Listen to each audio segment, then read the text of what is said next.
ኢትዮጵያ ከምዚ ትገብረላ ትሕዝን ገብረ ዘለተ ንብለ ዘለና ኩሉ ኢትዮጵያ ንህዝቢ ትግራይ ትብድሎ ዘላ በደል ኢትዮጵያ ናይ ሞት ምድሪ እያ ኢለ እየ ዘቕምጣ ንዓና ጥራሕ ከይመስለኩም ኣብ ኢትዮጵያ ስልኩም ሕሰብዎ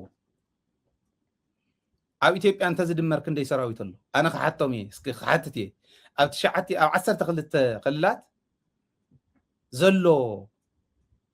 ዕጡቕ ሓይሊ ክንደይ ከም ምዃኑ ደሚረ ከምፃልኩም እየ ብቀረባ ናይ ኣምሓራ ክንደይ እዩ ናይ ትግራይ ክንደይ እዩ ናይ ኦሮምያ ክንደይ እዩ ናይ ዓፋር ክንደይ እዩ ናይ ኣገው ናይ ቅማንት ኦኬ ናይ በዓል ቤንሻንጉል ናይ ጋምቤላ ናይ ኦሮምያ ናይ ካልኦት ናይ ሶማልያ እውን ኦጋዴን ናይ በዓል ሲዳማ ከምፃልኩም እየ ደሚረ እዚኣቶም ኩሎም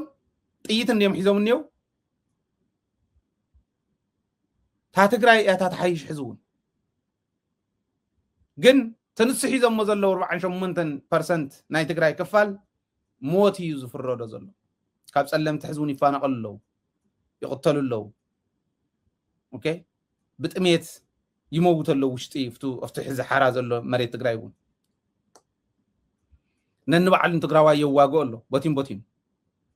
ሞት ኣለዉ ትግራይ እውን ኣብ ኣምሓራ ግደፍዎ ናይ ሞት ምድሪኣ ኮይና ዘላ ኢትዮጵያ ክንብል ከለና ነዚ ኣምሓራ ትዝቃተል ዘሎ ሰራዊት ብክልቲኡ ወገን ኢትዮጵያዊ በሸሓት ብመዓልቲ በሸሓት እዮም ዝሞቱ ዘለዉ ኣሸሓት እንዳቐነሰት ትኸደላ ኢትዮጵያ ኣብ ኦሮምያ እውን ከምኡ እቶም ዝኸዱ ዘለዉ ኣምሓራ ዋላ ይኹን ናይ ካሊእ ብሄር ዋላ ይኹኑ ጠቂሞም ዘቕትልዎም ዋላ ይሃለዉ ግን ኢትዮጵያዊ እዩ ዝሞት ዘሎ ኢትዮጵያ ናይ ሞት ምድሪ እያ ንብላ ዘለና ነዚ ስኢሎም ዋላ ሕዚ ንኣብነት ኣብ ኣርሲ ሆሮ ጉድሩ ዝበሃል ወረዳ 50 ዝኾኑ ሰባት ቀቲሎም ከይዶም ዕጡቃት ይበሃል ኣብ ኣርሲ ሓደ ግዜ 30 ገለን ድሓር 42 ናብ 70 ገለን ፐርሰንት ኣብዚ ሰሙናት እየ ዝብለኩም ዘሎ 70 ገለን ሰብ ሶሪ ናብ 70 ገለን ሰብ ተቐቲሉ ኣብ ሓንቲ ወረዳ ትማሊ 3 ሰባት ኣብ ሲዳማ ተቐቲሎም ትማሊ 10 ሰባት ኣብ ቦርደር ደው ኢትዮጵያ ተቐቲሎም ትማሊ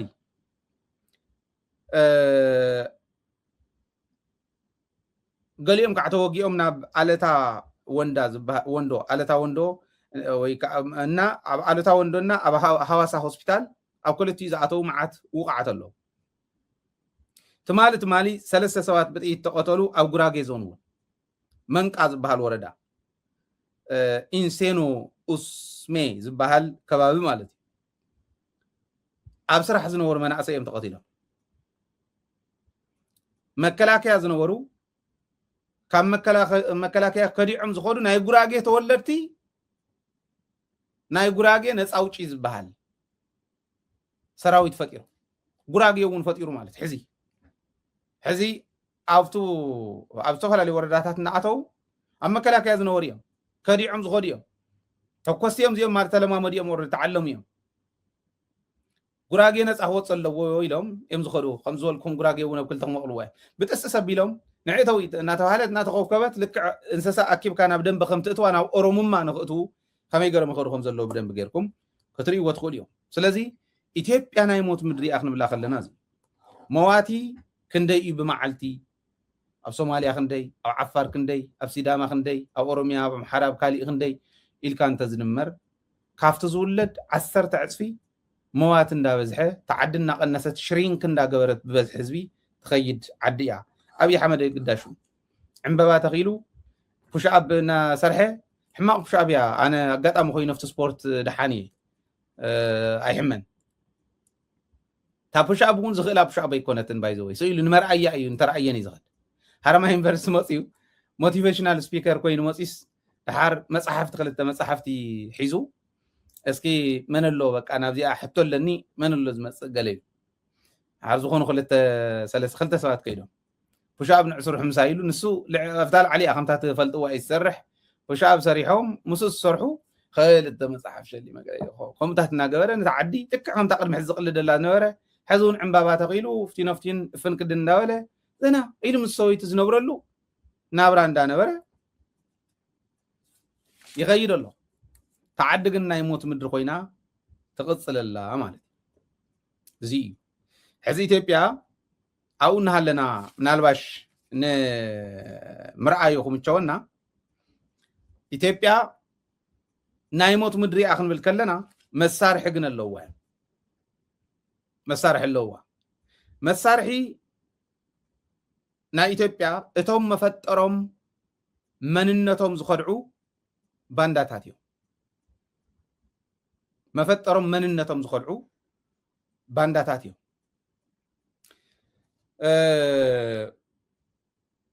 ናብ ትግራይ ጥራሕ ነው ምጻዩ እዚ ናይ ካልኦቱን ኮሙንዲ መንነቶም ዝኸድዑ ይጥቀመሎም መጸንሒ ይድርብ የሚ ንገዶ እንዳርጋቸው ዘይኮነት ነለማ መገርሳ ዘይኮነት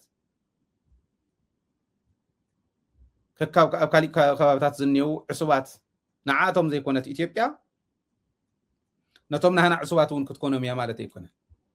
ግናዋን አንተም ጺናያ በዓል ግደይ ዘርአጽዮን በዓል አረጋው በረህኮ إذا حزي شعبية يفصموا زبلنا زول لقيتاچو زبلنا زول لصادقان كلت يوم انتنا اسارغاو برهن غري زراصيونن شعبية مئتاو زخ حديوم مجمريا دحر كعا شعبية مئتاو تخكل يو يلوم زردونا يوم كم يلوم رديومنا شعبية مئتاو تخكل يزولنا نزيوم تطقيمو ابي حمد فت مجمريا سيب لنا نير قبل علينا تشيلهم سنبر تروما قبل عليه حزب تግራይ حسبو بعد زاري قبرها تغاريو حدا شحن 1% 1% ታረጋግጥ ለሃለው ሻዕቢያ አልገባም ይብል ነበር ሰፋላ ላይ ሚዲያታ 1001% ይብል ነበር በእንግሊዝኛውን ኢንተርቪው ዝገበረለዋል ነዚኦም ሒዚዩ شعبية أتون زول وزن وريهم زم سوات زيهم حزي شعبية يفتصموا بسرو قنا بابر كلو ناي شعبية يزول النازل لقيتاچو حزي بسرو كوي أتوني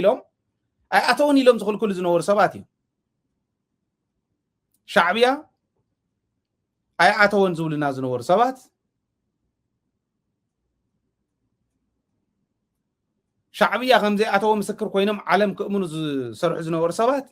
أي شعبية كنا بابير ويلهم حزو كأمون ناي مكر بقيتاچو غيرهم عايش يكوننا نحن نفلطينا ግን ተሓድነትና ምጽናዕ አብያትና ዘለ زي ابراهام በላይ ሻዕብያ አያተውን ኢሉ ይሰብኩ ካብ ዝነበሩ ሰባት ሓደ እዩ ሻዕብያ ስለዝተተኮሰሉ አቲዙ ኢሎም ዘርዱኡና እውን ሓደ ንሱ ኣብይ ንሱን የሞጽም ዘርዱኡና مش شعبية سلام مقباري كعلم سويانا قنيجي كعلم زولنا ونسيو حزق حتى قلبيتو مش شعبية سلام زقبر يلن شعبية خم فطر سلام أي فتن زولنا ونسيو شعبية عبيين السها خد اليوم إذا تقرأي بغلت خران خرد زقوريهم فلتوا إيه مش إذا تقرأي انتهي رديت كم زلوا إذا كن صرحينا أنا بقلت يا حتى إيرترا خيرن إساس انترفيو تزقورن لون زي يا حتى نير برقصني نتيزولا كزي اخحتو نيره بقلصي كلت غزي دحريد كاي حزب تግራይ حقي يخولن كاسو حزي ታጽምዶ ዕርያ ተሰቀል ላዕለ ትብጻሕ ናይ ሰላም ጽምዶ ትኹን ህዝቢ ትግራይ ፖለቲካዊ መንገድና ጉዕዙ ስለዝነበረ ናህና ናይ ሕወሓትን ዘይምንባብ ድኹም ዝኾነ ካይዳ ኣብሊዑ እኳ እዩ ክንክሕሰካ ኢና ጆኻ በሎ ሁሎን ያ ኣይተርፍን በቀረባ ከይደ ኢንተርቪው ምግባር ይተርፍ كحتى بدنبي بسنة سرعة كم مشاكل يكون معلتي مشاكلنا تخنتات تصمدون الناس تخاخلنا من قصة درجة مسوسعة كيدا حتى أي ترى بزيو جن أي أتهوني لهم زنقرنا زنور سوات حز شعبية يخم وخلوا غير ويلهم كنا قرنا خلوا نشتغل زي حفر خمسة